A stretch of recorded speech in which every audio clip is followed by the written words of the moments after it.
What's up everyone, and welcome to the channel. So today we're going to take a look at the latest generation for the BMW M3 Competition. This model is finished off in frozen brilliant white metallic.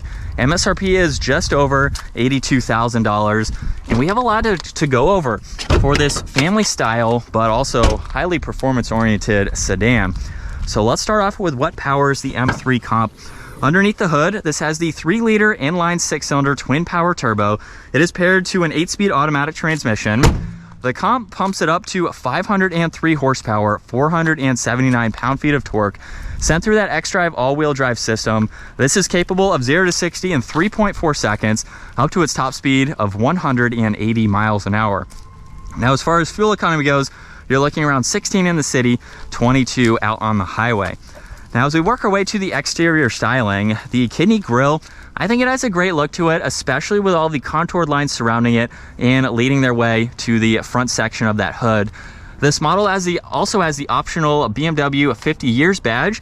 M3 Comp badge is on that driver's side. There's parking sensors as well, and then a lot more definition in that lower bumper just to blend in nicely.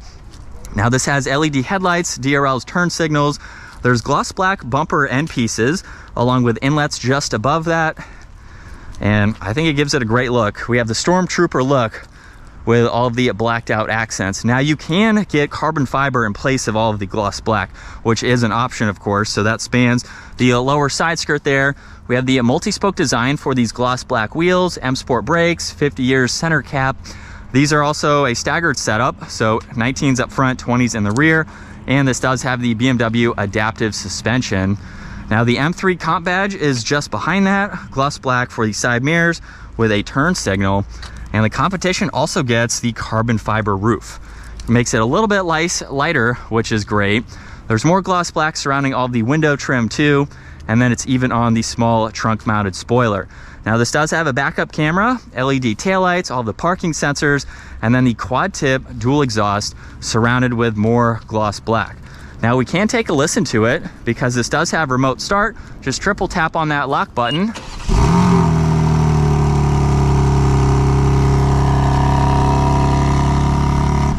And you can use that to shut it off as well. You can also use the key fob or just push that electronic button and the trunk lid will open. Now, like I mentioned earlier, this is a family style vehicle, so you have plenty of space. There's no storage underneath the floor, but you have a cargo net, you have a little bit of a compartment, and you can even fold down these back seats. So that gives you a lot more interior space if you need it. You can also lock the vehicle too with that button on the right side. And when you do that, as you heard, we have the convenience of unlocking it from the back. Now, the door panel is covered in leather, brushed aluminum, interior lighting, Harman Kardon, and some storage down below. If we take a quick peek with these seats down, just to show you how much interior space there is. And at 5'10", I have plenty of space as well. There's climate adjustment, you have auxiliaries, so you can control all of that. No storage behind these seats though, but it's definitely roomy. You can fold down this middle seat too if you need access or you just want an armrest. And it's pretty easy to see all around. Good amount of headroom too for this smaller size. If you need a little bit bigger, you can go with the M5, of course. And then the front door panel has the power folding side mirrors. There's also the memory seating controls, trunk release, more storage space. And then we have the more laid back sport style seats. You can opt for the full carbon fiber bucket seats, which I have been in. They are super comfortable, but maybe a little too aggressive. They're also very expensive. But let's fire this up. We have the solid black leather steering wheel. It is a heated M steering wheel with carbon fiber accents, massive carbon fiber paddles, cruise control settings. You have M1 and M2 in order to go through the different configurations for the drive modes. And then for the digital gauge cluster, you can go through some content. So you can scroll through all of this, just depending on what you need to see for the day. You have quite a lot that you can actually go through and monitor, which is great. And then over to head-up display now, you have 3 different settings. You can pull up a calm screen basically, and then you have your standard view along with your directional, so you can pull up the compass. But everything else is fixed for the digital display. A little bit of storage on this left side, all the headlight adjustments, leather for the entire dash, and then you have quite a lot that you can go through with this infotainment system. So you can swipe through all of these widgets, you can even add some as needed.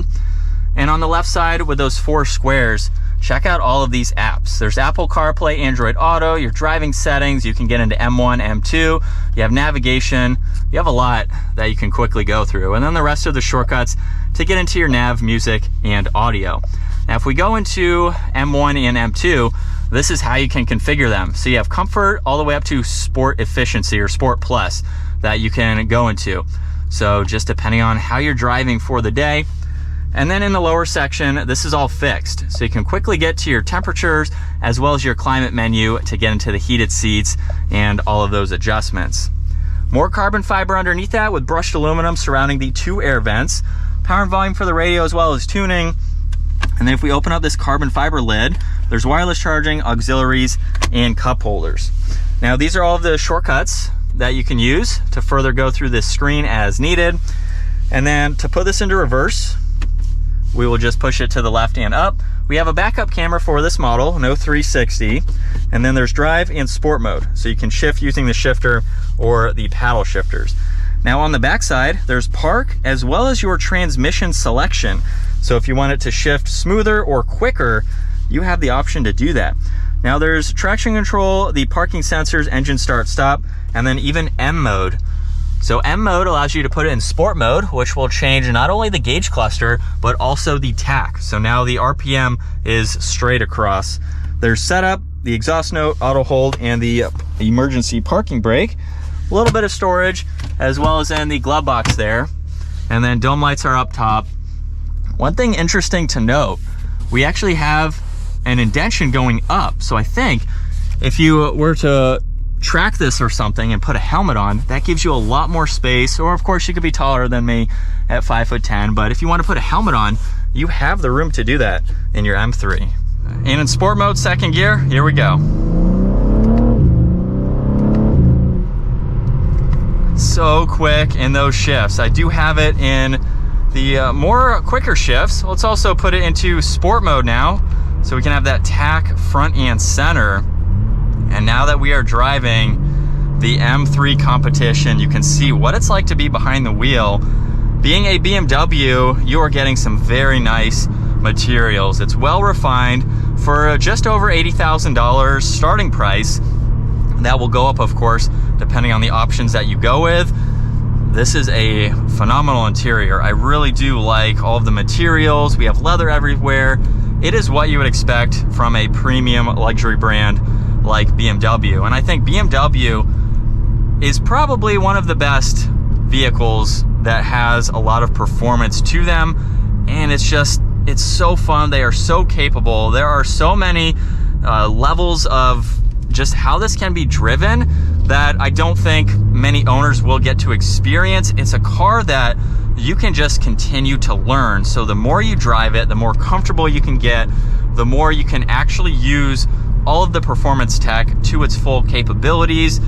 Let's face it, this is going to be an errand car. You know, it's just going to be driven to work, things like that. Not to say that's a bad thing, because you will have a smile on your face when you drive this car. But if you take it on some mountain roads, you take it to the track, you are going to experience the full potential and what this car has to offer, which is quite a lot.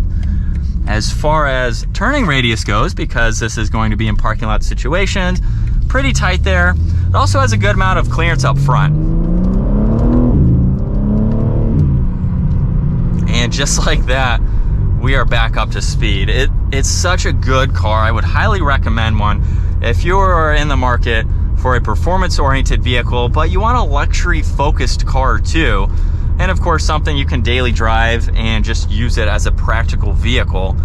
The M3 is definitely a good option to go with. That is going to wrap it up though for the M3 Comp. Once again, huge shout out to 704 Exotics for providing this sporty sedan for me today. Definitely take a look at their website. That link is down in the description. And if you enjoyed today's video, give it a huge thumbs up. We have very tight turning too. Sporty feel there.